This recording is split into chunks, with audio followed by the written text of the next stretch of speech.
She said, "You're overreacting. It was just a lap dance." After her friend sent me the full video, I didn't say a word. I just moved on. Now she's at my parents' house crying because I won't answer.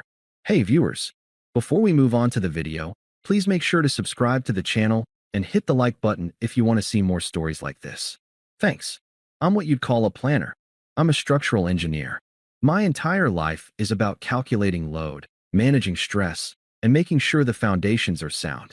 I'm 29. I've been with Qley for 4 years, and I've spent those years building what I thought was a solid, stable life for us. Our condo, the one I put 20% down on, is in my name, but she's on the lease, and we've always called it our home. The last 6 months, I've been pulling 60-hour weeks. I'm the lead on a new municipal bridge project, and the overtime has been brutal, but the bonus was going to be huge. Qley saw it as bragging rights, money for a trip to Ibiza. I saw it as the last payment on an engagement ring. She's in marketing. She's the opposite of me. All flash, all energy, the kind of person who is the center of every room she enters. I'm the quiet guy in the corner she kisses at the end of the night. It always worked. I was her foundation. She was she was my everything else. This all started on a Saturday. Qley's friend, Jessica, was getting married, and it was the night of her bachelorette party. I was at the kitchen island, half reviewing a schematic and half watching her get ready. She was in a dress that was more club than dinner, but she looked incredible. "Are you sure you don't mind me going?" she asked, adjusting a strap. She was already buzzing. "It's going to be a wild night. Jessica is a total degenerate, you know." I smiled. "It's Jess's big send-off. Go have fun." I looked at her and tried to make it a joke. Try not to end up on a Girls Gone Wild reboot. She laughed, a high, excited sound. "Huh. No promises. Love you, don't wait up." She kissed me, a fast, performative peck that smelled like hairspray and sweet vodka, and then she was gone. I remember shaking my head, amused. I trusted her. I really did. I hated the idea of being that guy, the controlling, insecure boyfriend who gives his girlfriend a curfew. She loved attention, but I'd always told myself it was harmless. She was with me, the boring, stable engineer. I worked for another hour, then did the responsible thing. I transferred my half of the month's bills to our joint account, added a little extra for her party fund, and went to bed, thinking about bridge supports and diamond cuts. I woke up alone on Sunday. That was expected. The apartment was still, and the late morning sun was cutting through the blinds. I was making coffee, expecting Qley to stumble in any minute, hungover, smelling like a bar, and full of stories she'd exaggerate for my benefit. My phone buzzed on the granite countertop. It was a number I didn't recognize, a text from a Sarah. I frowned. Sarah? Then it clicked. Jessica's cousin. I'd met her once at a barbecue. Quiet, seemed nice. The text was a gut punch. "Sarah. David, this is Sarah, Jessica's cousin. I don't know you well, and I'm probably setting my family on fire by doing this, but I've seen how Qley talks to you. You don't deserve this. She's telling everyone you're basically a doormat and would never have the guts to leave her. This was last night. I'm sorry. My blood went cold. A doormat?" Before I could even process that, a second message came through from Sarah. It was just a video file. I set my coffee mug down. My hand was perfectly steady. I tapped the screen. It was 2 minutes long. It wasn't a lap dance. It was Qley, visibly drunk, on a small, raised stage at the club. The stripper was in a neon thong, and Qley wasn't getting a lap dance. She was giving one. She was straddling the guy, grinding on him, her hands locked behind his head. Her dress was hiked up so high it was basically a belt. The wild part wasn't even that. It was when she grabbed his head and pulled him in, kissing him, a full, open-mouthed, sloppy kiss. And the audio was the worst part. Her friends were screaming, throwing money. I could hear Jessica's voice, clear as day, yelling, "Get it, girl. Get that new D." And Qley just laughed and kissed him again. My entire world tilted. The 4 years, the bridge project, the ring. I felt nothing. Just a cold, empty, structural failure. I watched it again. Then a third time, just to be sure. I wasn't in shock. I was just done. The ick was so profound, so absolute. It was like a light switch being flipped off.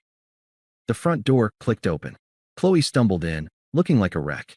Her hair was a matted nest. Her makeup was smeared, and she was carrying her high heels in one hand. She reeked of stale booze and someone else's perfume. "Morning," I said. My voice was perfectly level. She tossed her keys on the counter. "Oh my God, so wild," she groaned, rubbing her temples. "Jess is an absolute mess. My head is splitting. We just danced and drank way too much." I looked at her. The first lie. A lie of omission. "That's all?" I asked, my voice still quiet. "Just dancing." She stopped, finally sensing my tone.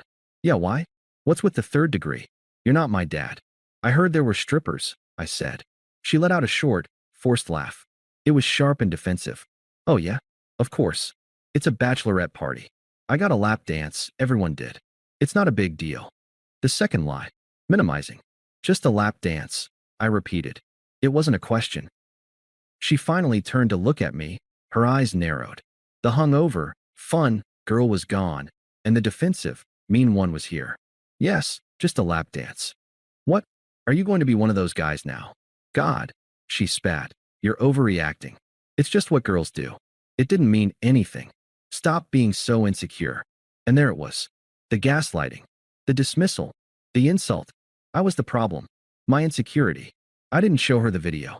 I didn't yell. I didn't accuse her of kissing him or letting her friends mock me. I didn't need to. She had just shown me exactly who she was. She was the person who would do that, and I was the doormat who was supposed to stop being insecure and just accept it. A cold, beautiful calm settled over me. The engineer in my head took over.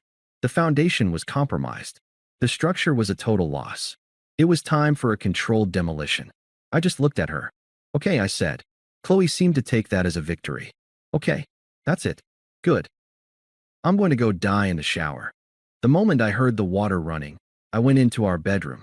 I took my suitcase from the top of the closet. I didn't grab the ring box.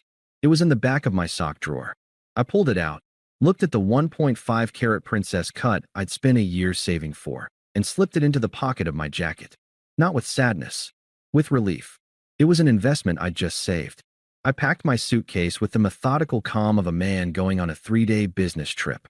A week's worth of clothes, my work laptop and hard drives, my passport, my birth certificate, and our financial statements from the file cabinet. I went to the desk, took my personal checkbook, and wrote a check to Qley for my half of the next month's rent, plus utilities. I didn't want her to have a single financial hook in me. This was a severance. I tore the check out, walked to the kitchen island, and placed it on the granite counter where I'd left my coffee mug. Then I took my key off my keyring. The key to the condo, the key to the mailbox. I placed them neatly on top of the check. I walked to the bathroom door. The shower was still running. "I'm going out," I said, my voice loud enough to be heard over the water. "Whatever," she yelled back, her voice muffled. "Don't be grumpy when I get out." Grumpy. That's what she thought. That this was a mood, a sulk. That the doormat was just a little ruffled. I walked out of the condo and didn't look back. I didn't go to my parents. I didn't go to a friend's. I drove to a Hilton off the interstate, checked in using my personal card, and walked into the anonymous, beige room. I sat on the end of the bed, took out my phone, and turned it off. I spent the next 48 hours in silence.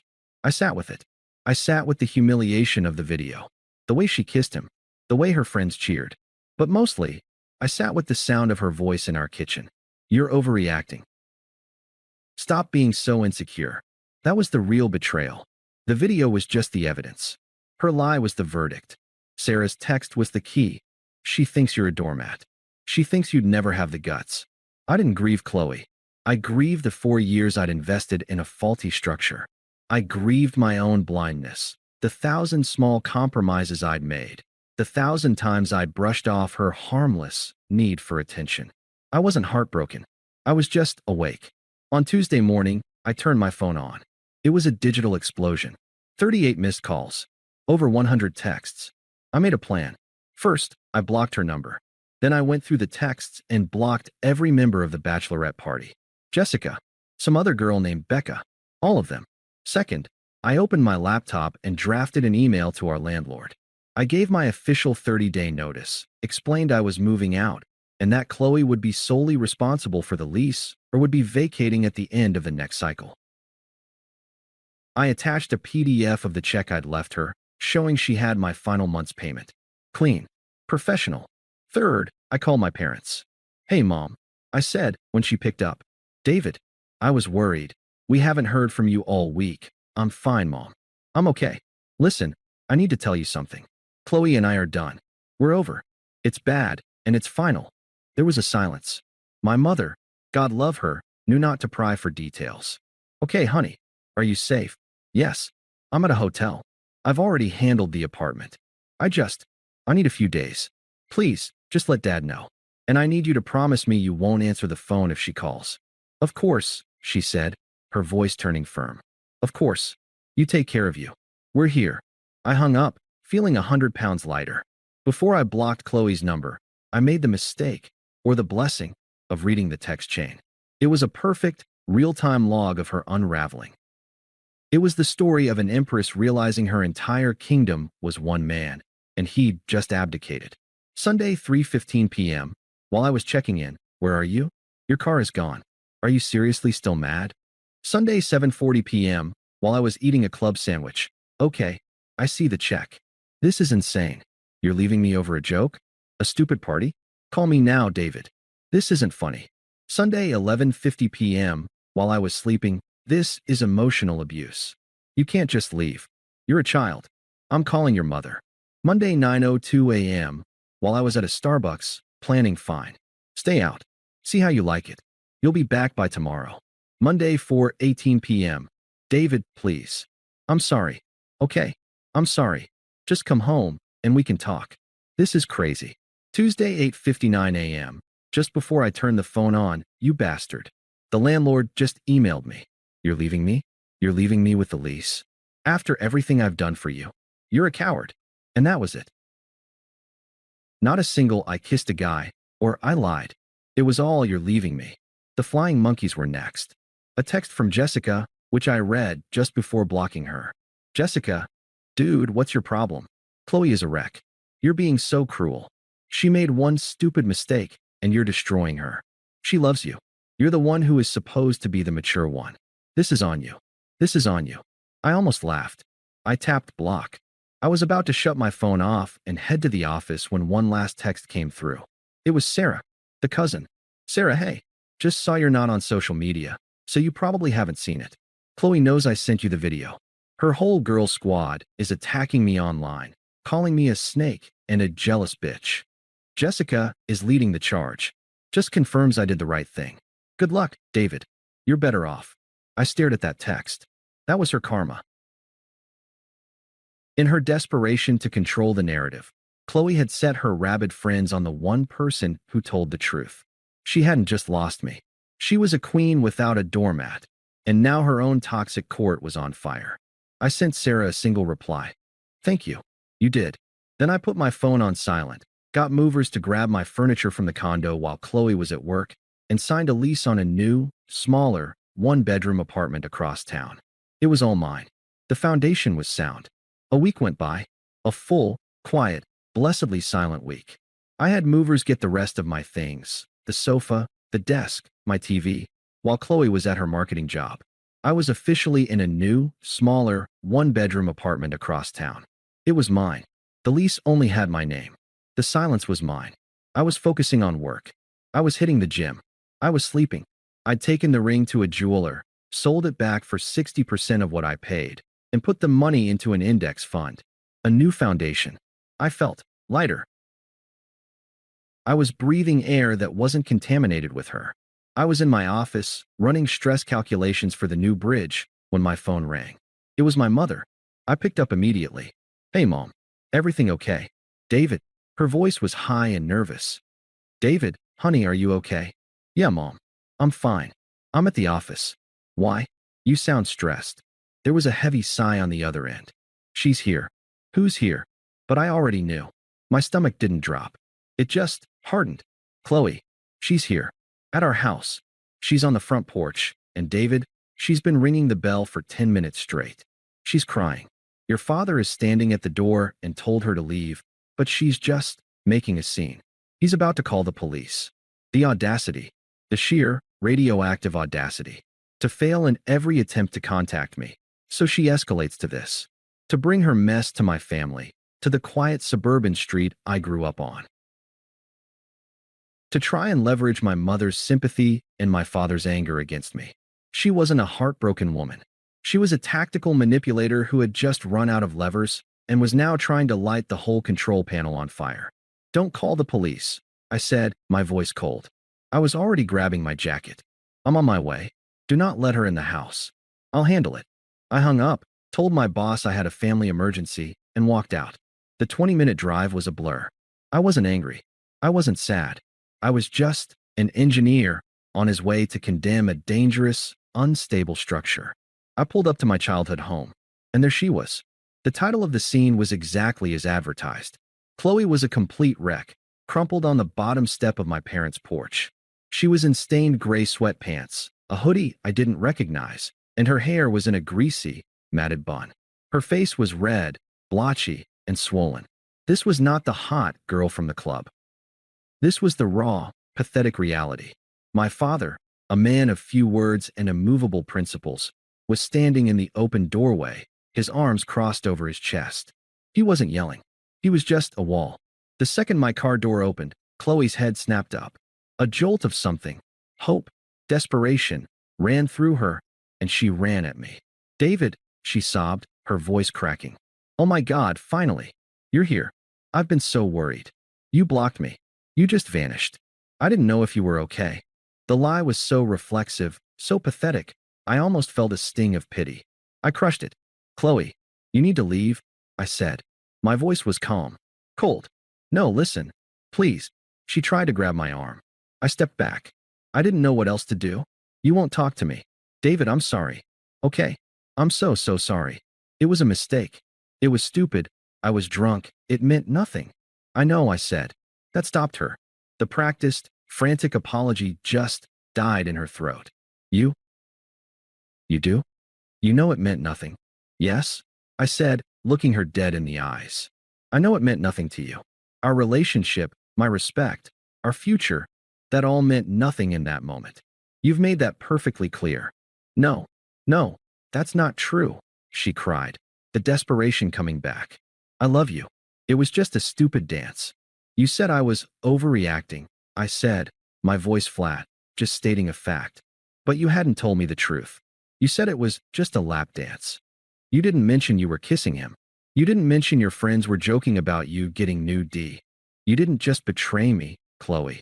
You lied to my face and then tried to make me feel stupid for being hurt by the lie you did tell." Her face changed. The desperation and the tears vanished, replaced by a flash of pure, undiluted fury. Her true colors were ugly. "That bitch," she hissed, her voice dropping to a growl. "That fucking snake Sarah.